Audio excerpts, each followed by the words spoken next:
और चलिए अब सीधा रुख कर रहे हैं विजयपुर, जहां इस वक्त मध्य प्रदेश के मुख्यमंत्री डॉक्टर मोहन यादव पहुंचे हैं। विजयपुर के ग्राम अगरा, जिला श्योपुर में इस वक्त मुख्यमंत्री मौजूद है। सीधी तस्वीर आपको दिखा रहे हैं। देखिए, मंच पर ही पहुंचे हैं मुख्यमंत्री। जल्द ही यहाँ संबोधन सीधी तस्वीर मंच से आपको दिखा रहे हैं। आपके लाडले भाई और मध्य प्रदेश के यशस्वी मुख्यमंत्री माननीय श्री मोहन यादव जी आपके बीच में आ चुके हैं। मेरा सभी बहनों से निवेदन है, जोरदार ताली बजा करके उनका अभिवादन करें।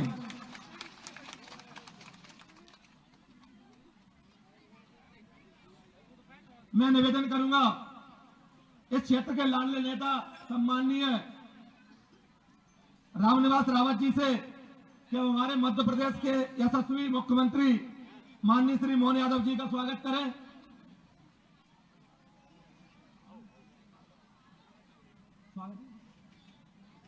मैं निवेदन करूंगा इस क्षेत्र के लाडले नेता और आप सबके बीच में सुख दुख में शरीक होने वाले माननीय श्री रामनिवास रावत जी से कि वो आए और अपनी बात रखें। जोरदार ताली बजा करके माननीय अपने नेता का स्वागत करें।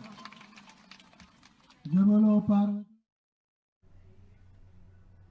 तो आप सब भी बोलो महाकाल महाराज, वो तो सबके ही होते हैं। तो बोले महाकाल महाराज की। आज की सभा में पहले तो देरी से आने की दो हाथ जोड़ के माफी मांगता हूं, क्षमा मांगता हूं, और आपका आशीर्वाद मिलेगा। हमारे प्रत्याशी जो अभी अभी आपके बीच गए, मैंने इतने सारे नेता देखे। माननीय अध्यक्ष जी, जोरदार ताली बजाओ अध्यक्ष जी के लिए, माननीय वीडी शर्मा जी के लिए, हमारे शुभंकर अध्यक्ष और माननीय सीताराम जी भोले वाले। और तो सीताराम का ही जमाना, अयोध्या में राम राम हो गया, या सीताराम। जोरदार ताली बजाओ अपने लिए। चारों तरफ से सीताराम जी उठ के चले, उन्हें अगली सभा में जाना, कितनी चिंता कर रहे हैं। बोले मेरे को टाइम लगेगा, उसके बाद आगे जाना पड़ेगा। सीताराम जी चिंता क्यों कर रहे हो, आपका भैया हेलीकॉप्टर लाया, मेरे साथ ले चलेंगे धूमधाम से। हमारे भाई बहन अगर हेलीकॉप्टर में नहीं बैठे तो कौन बैठेगा। ये भाजपा की सरकार है। और बाबूलाल जी मेवाड़ वाले के लिए भी जोरदार तालियां बजाओ अपने लिए, अपने इस भाव के लिए, पूरे मंच के लिए। थोड़ा समय कम पड़ रहा है। हमारी बहन जी सरला से लेकर के प्रदीप जी तक, सब विधायकों के लिए, सारे पूर्व विधायक के लिए, सारे नेताओं के लिए।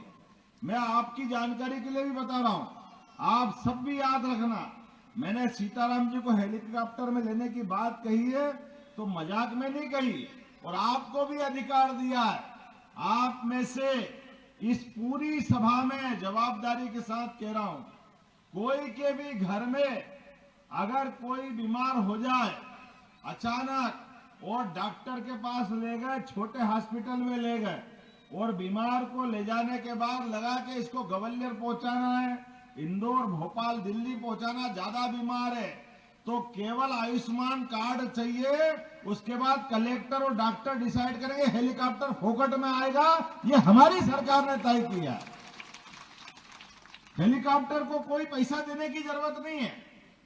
ये जनता की सरकार है, आपकी सरकार है। हमारा कोई भाई, बेटा, माँ, बाबा कोई बीमार अगर हो जाए तो जान ज्यादा जरूरी कि हेलीकॉप्टर का किराया ज्यादा जरूरी है। जान मिलना चाहिए, उसको इलाज मिलना चाहिए। ये संवेदना हमारी सरकार ने दी है, ये हमारे मन में भाव है। कांग्रेस के लोग तो, उनके नेता 30-40 साल से हेलीकॉप्टर घर में उतारते, घर में अपने घर में उतार के घर से उड़ा के ले जाते। पड़ोस में कोई बीमार हो जाए या अच्छा है, भूल से भी उनने अधिकार नहीं दिया। ये उनका छोटा मन है। हमारा तो मन ये है, मेरा बस चले तो यही हवाई अड्डा खुलवा दो आप सबके लिए, कोई तकलीफ नहीं इस बात की। अरे हमारे लिए अब हेलीकॉप्टर, हवाई जहाज कोई बहुत बड़ी बात नहीं है। आप अंदाज लगा लो, ये अपना ग्वालियर का क्या बोलते हैं, एयरपोर्ट, हवाई अड्डा, ये पूरा आज से 100 साल पहले अच्छा हो जाता। लेकिन यशस्वी प्रधानमंत्री नरेंद्र मोदी जी के लिए जोरदार ताली बजाओ, जिन्होंने इतना बड़ा हवाई अड्डा बनाया कि पूछो मत। अब यहां से कहां जा रही है फ्लाइट उन्हों, आपको अयोध्या जाना हो, बंबई जाना हो, हैदराबाद जाना हो, अरे हमारे बाल बच्चे अगर काम करके कहीं दुनिया में नाम कमाते हैं तो हेलीकॉप्टर, हवाई जहाज बड़ी बात नहीं हो गई।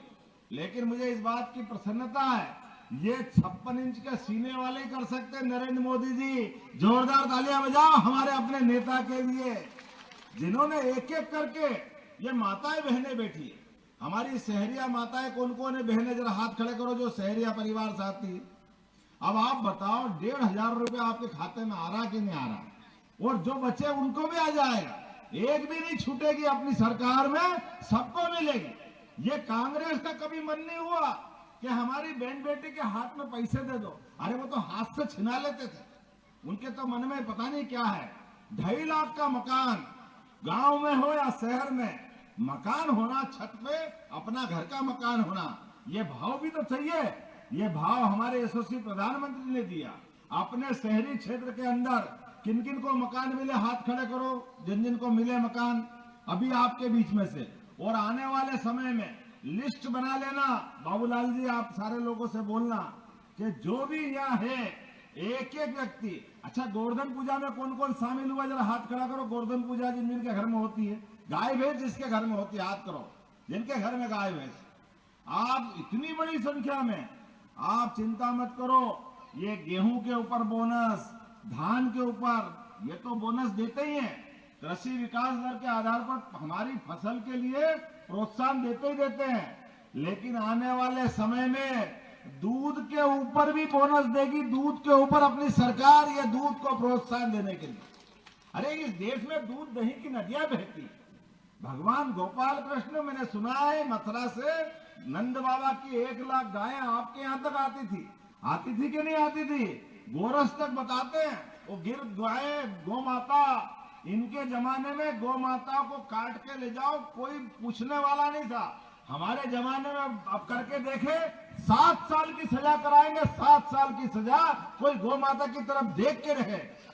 ये हमारी गौ माता है। 33 करोड़ देवी देवता का वास जिसमें, प्रत्येक व्यक्ति जिसकी अपने यहाँ, हम खेती किसानी वाले लोग, गोवंश के बिना कभी कोई कल्पना कर सकता है? गौ माता के बिना ये खेती बाड़ी हो सकती है क्या? ये हिंदुस्तान की संस्कृति। गीता गंगा गौ माता, कौन हमारे भाग्य विधाता? ये हमारे भाग्य विधाता जिनके भरोसे से हम चलते हैं। मुझे बताया कि आप गोवर्धन पूजा क्यों कर रहे हो? सरकार का काम नहीं है। हमने कहा सरकार का काम है कि नहीं है? गौ माता का पूजा करना ये जरूर किसान का काम, और किसान की सरकार है, इस बात से कोई नहीं रोक सकता है। पूरे देश के अंदर मुझे आज मजा आया, आसपास के मुख्यमंत्री मेरे से कह रहे थे कि यार आपने गोवर्धन पूजा बहुत अच्छी कराई, हमारी सरकार भी कराई। हमने कहा जरूर कराना चाहिए, क्योंकि भारतीय जनता पार्टी सिखाती है, हमारी संस्कृति है। एक तो अपनी माँ जो अपने को जन्म देती है, उसमें हमारा अपना सबका भगवान का रूप रहता, लेकिन दूसरी माँ गौ माता है जो अपने बच्चे को भी पालती है और समाज को भी पालती है, सबको दूध देती है। होता कि नहीं होता? ये संस्कृति है। इसलिए धर्म वाक्य में भी, वैदिक वाक्य में कहा है, गावो विश्व मातरः, गाय विश्व की माता है, चराचर जगत की, जिससे दुनिया में मनुष्य पैदा हुए। इसलिए वो 2 माता के रूप में हमारे लिए प्रमुख स्थान रखती। मुझे एक नहीं बहुत सारी बातें कहना थी अपने बीच में से। आप में से जो भी संबल योजना में होगा या अपने बाल बच्चे के लिए, ये भारतीय जनता पार्टी की सरकार है। आने वाले समय में अभी बिजली पानी के माध्यम से जो सड़क बन रही है, विकास हो रहा है, लेकिन चंबल, पार्वती और काली सिंध योजना आने वाली है। आपका सबसे हाथ जोड़ के निवेदन है, अपनी जमीन कोई भी मांगे तो बेचना मत। आने वाले समय में पंजाब हरियाणा को पीछे छोड़ेगा अपना ये इलाका, इतना विकास यहाँ होगा। एक एक व्यक्ति, एक एक किसान के जीवन में बदलाव आएगा। आने वाले समय में जिस प्रकार से अपने वर्तमान की योजना चल रही है, 1 लाख करोड़ रुपया माननीय मोदी जी ने इस योजना के लिए दिया। जोरदार ताली बजाओ नरेंद्र मोदी जी के माध्यम से। अरे हमारे खेत में अगर पानी मिल जाए, बिजली मिल जाए, तो किसान तो अपने आप में दौड़ दौड़ के काम करता ही है। किसान ने कभी कोई अपनी मेहनत से मुंह निचोड़ा या मुंह मोड़ा है क्या?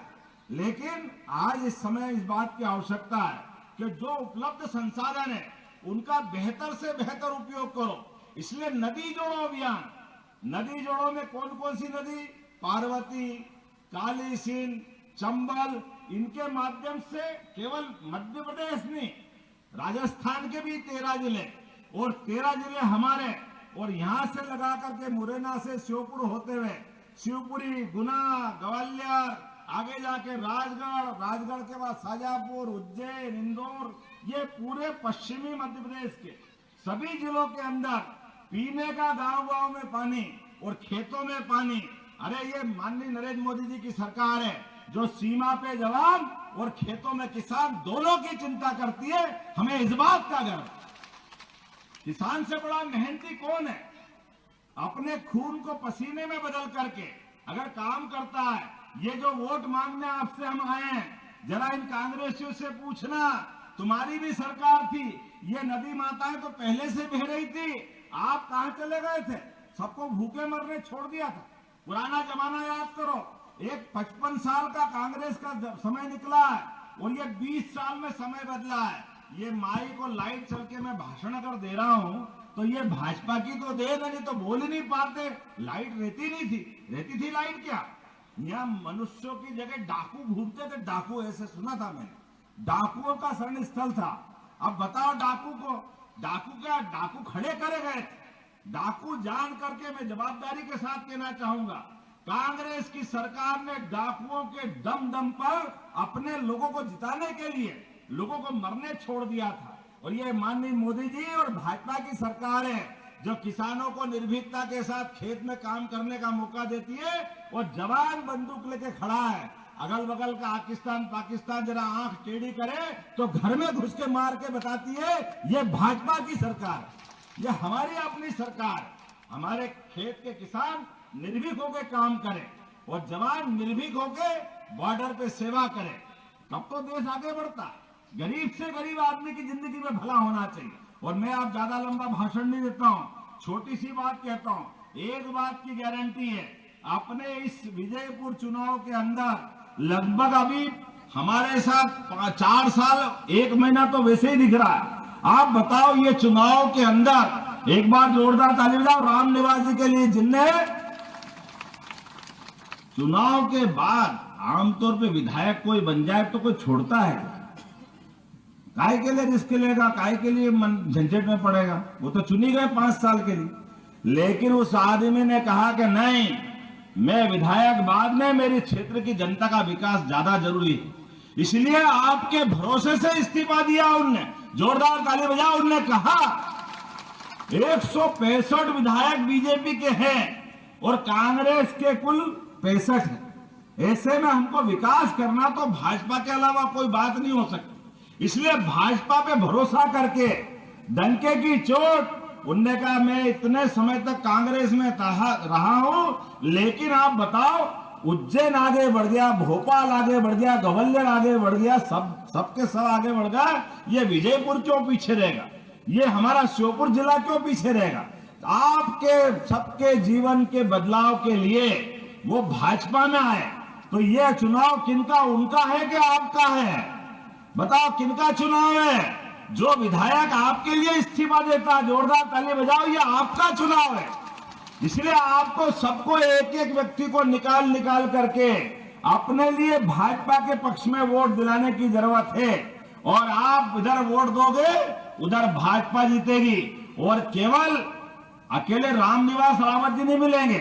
रामनिवास रावत जी को आपके भरोसे से ही हमने 30 साल पहले मंत्री थे, 30 साल पहले थे ना बाबूलाल जी। ये भाजपा का कलेजा, जैसे ही भाजपा की सदस्यता ग्रहण करी, इस्तीफा विधानसभा से दिया, हमने तुरंत मंत्री बनाया। जोरदार ताली बजाए इस बात के लिए। ये क्षेत्र के विकास के लिए उनने कदम बढ़ाया, एक कदम हमने बढ़ाया। इस पूरे क्षेत्र के विकास के लिए मंत्री बनाया। उस क्षेत्र में सबसे बड़ी परेशानी तो वन की थी ना, जंगल की थी ना। हमारे लिए वन ग्राम, राजस्व ग्राम कैसे बनेंगे? अभी भाई ने मेरे को एक कागज दिया हमारे लिए, वो हमारी जमीन के कागज कैसे बनेंगे? आप चिंता मत करना, ये मुख्यमंत्री आपके साथ रहेगा। एक एक आदमी को पट्टा मिलेगा, एक एक आदमी का गांव वन ग्राम से राजस्व ग्राम बनेगा। कोई बचने वाला नहीं है।